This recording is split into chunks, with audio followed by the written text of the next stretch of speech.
अस्सलाम वालेकुम एवरीवन। क्या आप भी वही टीनेजर हो जो इस फास्ट सोशल मीडिया एज में बहुत ज़्यादा लॉस्ट फील करता है? अगर ऐसी बात है तो अब आपने परेशान बिल्कुल भी नहीं होना, क्योंकि आज मैं आपको कुछ ऐसी बेहतरीन लाइफ चेंजिंग ग्रूमिंग टिप्स बताऊंगी जिनके बाद आप अपनी पर्सनैलिटी को टोटली ट्रांसफॉर्म्ड फील करोगे। क्या आपको इस बात का पता है कि टीनेज इंसान की लाइफ का सबसे गोल्डन पीरियड होता है? बहुत से लोगों को इस बात का नहीं पता होता, और जब ये प्राइम टाइम गुजर जाता है तो उसके बाद एहसास होता है कि हमने कितने अच्छे वक्त को गंवा दिया। आपने ये शेर तो लाजमी सुना होगा, गया वक्त फिर हाथ आता नहीं, सदा ऐशे दौरान दिखाता नहीं। इसलिए सबसे पहले आप इस बात को समझ लें कि इस वक्त को आपने मेमोरेबल बनाना है। इस वक्त को आपने ज़ाया बिल्कुल भी नहीं करना, क्योंकि ये वो टाइम है जब आप मेंटली और फिजिकली हर तरह के बर्डन से फ्री होते हो। आपके ऊपर किसी किस्म की कोई रिस्पॉन्सिबिलिटी नहीं होती और आप अपना सारा टाइम सिर्फ अपने आप को दे सकते हो। इसलिए जो टिप्स मैं आपको आज बताऊंगी वो आपने लाजमी अडॉप्ट करनी है। सबसे पहले तो आप ये बात समझ लो कि अगर आप आखिरत के लिए ग्रूम्ड नहीं होगे तो इस दुनिया की ग्रूमिंग का कोई फ़ायदा नहीं है। इसलिए अल्लाह पाक को हर लम्हे में याद रखो और कुरान पाक को समझ के पढ़ो। अगर आप कुरान पाक को समझ के पढ़ोगे आपको किसी और से गाइड लेने की ज़रूरत ही नहीं पड़ेगी। दूसरे नंबर पे आपने स्टूपिड रिलेशनशिप्स के चक्कर में बिल्कुल भी नहीं पड़ना। हमारी यूथ के टीनेजर्स के डी ट्रैक होने की सबसे बड़ी वजह ही ये चीज़ है। आपको पता होना चाहिए कि ये हमारा कल्चर नहीं है। इस्लाम हमें ये चीज़ें नहीं सिखाता। इसलिए अपने पोटेंशियल को समझो और फजूल चीज़ों पे टाइम वेस्ट मत करो। जर्नलिंग स्टार्ट करो, ये बहुत ही हेल्दी एक्टिविटी है। अपनी डेली लाइफ को लिखा करो, अपनी थॉट्स, फीलिंग्स और एक्टिविटीज़ को नोट डाउन किया करो। इसके लिए आपको कोई ज़्यादा चीज़ें नहीं चाहिए, सिर्फ एक नोट पैड, एक पेन, और अगर आपको कहीं से मटेरियल नहीं मिल रहा तो न्यूज़पेपर्स को यूज़ करो। जब भी आप अपने इमोशंस को नोट डाउन करते हो तो आपका स्ट्रेस बहुत ज़्यादा रिड्यूस हो जाता है। आप आहिस्ता आहिस्ता एनजाइटी और डिप्रेशन से बाहर आ जाते हो, क्योंकि आजकल हमारी टीन एज जो है वो बहुत ज़्यादा डिप्रेशन में जा रही है। इससे आप में सेल्फ अवेयरनेस पैदा होगी और आप प्रेजेंट में रहोगे और पास्ट और फ्यूचर की फिक्र नहीं होगी आपको। नेक्स्ट, आपने अपनी हाइजीन को प्रायोरिटाइज करना है। आपने अपनी चीज़ों को, अंडर गारमेंट्स को, अपनी एक्सेसरीज को डेली वॉश करना है और चेंज करना है। हम अपने कपड़े तो बदल लेते हैं क्योंकि वो लोगों को नज़र आते हैं, लेकिन जो चीज़ लोगों को नज़र नहीं आती उसको साफ रखना आपका ईमान का हिस्सा है। इसे निगलेक्ट नहीं करना। उसके बाद आप क्राफ्टिंग की तरफ आओ। कुछ ना कुछ क्राफ्ट किया करो। हर बंदे में कोई ना कोई स्किल ज़रूर होती है, और अगर आप में नहीं भी है तो ट्राई करो, कुछ ना कुछ किया करो। जैसे मैंने ये कार्ड्स बनाए हैं। अपने माइंड को बिजी रखा करो ताकि वो फजूल और स्टूपिड चीज़ों की तरफ बिल्कुल ना जाए। इससे आपकी मेमोरी भी इम्प्रूव होती है, कंसंट्रेशन भी, और सबसे इम्पॉर्टेंट है कि प्रॉब्लम सॉल्विंग स्किल्स आप में डेवलप होते हैं। आप बहुत ज़्यादा कॉन्फिडेंट फील करते हो और आपके अंदर नेचुरल ग्लो डेवलप होता है। Next is always Aspire high goals. आपको पता है वही लोग बड़े और कामयाब इंसान बनते हैं जिनके ख्वाब और जिनके मकसद बहुत बड़े होते हैं। आप जितनी ज़्यादा कोशिश करोगे अल्लाह पाक आपको उतना ही ज़्यादा नवाजेगा। खुद से कभी भी नाउम्मीद नहीं होना, ना ये सोचना है कि मैं ये काम नहीं कर सकता। जो कोई कर सकता है आप भी ज़रूर कर सकते हो। आपके पास जब भी टाइम हो आप CSS की प्रेपरेशन कर लिया करो, थोड़ा सा देख लिया करो, क्योंकि इसके अंदर ज़्यादातर जो मटेरियल है वो डेली लाइफ से रिलेटेड है। अगर आप एग्ज़ाम में अपीयर नहीं भी होते तो ये आपको लाइफ में ज़रूर हेल्प करेगा। Next is skin care.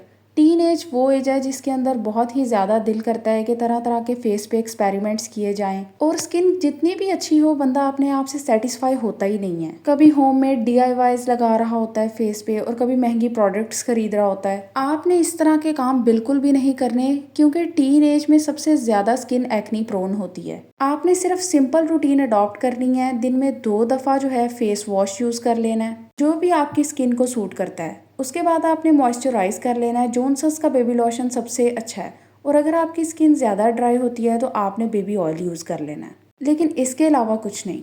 Next is here care. आपने हर 15 दिन के बाद अपने स्प्लिट एंड्स को ट्रिम कर लेना है। अगर आप खुद से कर सकते हो तब भी ठीक है, नहीं तो किसी बड़े से करवा लो। इसके बहुत ज़्यादा बेनिफिट्स हैं। इससे बालों की ग्रोथ बहुत हेल्दी हो जाती है और फ्रिज रिड्यूस होता है। बाल हैवी और थिक लगने लगते हैं। ट्राई करके देखो, डिफरेंस आप खुद फील करोगे। नेक्स्ट इज आपने ग्लासेस पहनने से बिल्कुल नहीं शर्माना। आजकल मेजोरिटी जो है उनकी आई साइट वीक है और ग्लासेस ना यूज़ करके बहुत सारे टीनेजर्स अपनी आई साइट को मज़ीद वीक कर लेते हैं। आपने ये काम बिल्कुल नहीं करना और अपने फेस शेप के अकॉर्डिंग ग्लासेस यूज़ करनी है। इस टॉपिक पे मैंने डिटेल्ड वीडियो ऑलरेडी अपलोड कर दी है, उसे आप ज़रूर चेक करें। Next is always smell nice. आप डेली शॉवर भी ले लेते हैं, कपड़े भी चेंज कर लेते हैं और अंडर गारमेंट्स भी वॉश कर लेते हैं, लेकिन फिर भी इन सब चीज़ों के बावजूद लॉन्गर पीरियड्स ऑफ टाइम के लिए अच्छा स्मेल करने के लिए आपको कुछ चीज़ों को अडॉप्ट करना पड़ेगा। एक रोल ऑन ले लें, अंडर 500 मिल जाता है और लॉन्ग लास्टिंग है। उसके बाद कोई एक परफ्यूम या डिओड्रेंट ले लें जो भी आपको पसंद है, लाइट और माइल्ड सी फ्रेग्रेंस हो, हार्श बिल्कुल भी ना हो। टीनेजर्स को स्ट्रॉन्ग परफ्यूम बिल्कुल यूज नहीं करने चाहिए। Next is maintaining clean and medium length nails. Nails का सब टीनेज गर्ल्स को बहुत ज्यादा शौक होता है और अगर आपके नेल्स छोटे हैं तो आप प्रेस ऑन नेल्स यूज करके देखें। टीनेज में न्यूट्रल कलर्स और मीडियम लेंथ अच्छी लगती है और हाइजीन का खास ख्याल रखना है, नेल्स गंदे ना हों। नेक्स्ट इज जितना हो सके आपने अपनी लाइफ से इंस्टेंट नूडल्स को कम करना है। इनमें बहुत ज़्यादा अनहेल्दी फैट्स होते हैं और एसेंशियल न्यूट्रिएंट्स ना होने के बराबर होते हैं। फाइबर बहुत ज़्यादा कम होता है जिसकी वजह से कॉन्स्टिपेशन की प्रॉब्लम हो जाती है। हाई सोडियम कंटेंट की वजह से हार्ट अटैक का रिस्क बहुत ज़्यादा इंक्रीज होता है। नेक्स्ट इज गर्ल्स, आप DIYs किया करो, इसमें बहुत ज़्यादा मज़ा आता है। बहुत सारी ऐसी चीज़ें होती हैं जिसपे आप अपनी पॉकेट मनी यूटिलाइज करते हो और ख़रीदते हो उनको। इसकी बजाय आपको चाहिए कि आप DIYs किया करो। आप मनी सेव कर सकते हो, आप में सेंस ऑफ अकॉम्प्लिशमेंट डेवलप होती है, कॉन्फिडेंस बूस्ट होता है और काफ़ी DIYs तो ऐसे होते हैं जिसमें फिजिकल एक्टिविटी बहुत ज़्यादा होती है जिसकी वजह से आप हेल्दी रहते हो और एक्टिव रहते हो। मैं अपने फ्री टाइम में डेकोरेटिंग के लिए बहुत ज़्यादा DIYs करती हूँ। ये मैं एक ऑर्गेनाइजर बना रही हूँ, इसमें आप कुछ भी मेकअप भी रख सकते हो और अपनी स्किन केयर प्रोडक्ट्स भी रख सकते हो। DIYs के लिए आपने अलहदा से कोई मटेरियल परचेज नहीं करना, बल्कि यही क्रिएटिविटी होती है कि जो चीज़ें आपके पास ऑलरेडी पड़ी हैं आपने उनको यूटिलाइज करना है। तो आप अब इर्द गिर्द देखो कि कौन सा वेस्ट मटेरियल पड़ा हुआ है, फिर यूट्यूब की वीडियो से हेल्प लो और मज़े मज़े की DIYs करो। Next is always organise your space. आपको पता है ऑर्गेनाइजेशन इटसेल्फ एक थेरेपी है। जब आपकी चीज़ें अपनी जगह पे होती हैं, नीट एंड क्लीन होती हैं, तो आपका स्ट्रेस बहुत ज़्यादा रिलीफ हो जाता है और आप इंटरनली हैप्पी फील करते हो। नेक्स्ट इज जितना हो सके अपनी फैमिली के साथ टाइम स्पेंड करो, चाहे मूवीज़ देखो, चाहे मामा के साथ किचन में हेल्प करवाओ या बाबा के साथ बैठ के न्यूज़ शेयर करो, लेकिन टाइम ज़रूर स्पेंड करो क्योंकि यही टाइम है जो आपके पास है। इसके बाद आप अपनी प्रोफेशनल लाइफ में बिजी हो जाते हो और फिर आपको टाइम नहीं मिलता और सिर्फ रिग्रेट्स रह जाते हैं। Next is always eat a rainbow. इसका ये मतलब नहीं है कि आपने वाकई रेनबो खाना है, बल्कि आपने सिर्फ किसी एक चीज़ के साथ स्टिक नहीं करना। अपनी डाइट में वेजिटेबल्स, फ्रूट्स, दूध, चिकन, दही, हर चीज़ को ऐड करना है। आजकल टीनेजर्स में बहुत कॉमन है कि फिर या तो वेजिटेबल्स को स्किप कर देते हैं या फिर मीट को। आपने ऐसा हरगिज़ नहीं करना। Last but not the least, always save 15% of your money. चाहे आप खुद अर्न करते हो या फिर आपको पॉकेट मनी मिलती है, आप खर्च ज़रूर करो। खर्च करने से अल्लाह पाक और देता है, लेकिन आप सेव भी करो। तो अगर वीडियो पसंद आई हो तो चैनल को सब्सक्राइब ज़रूर करना। Thank you.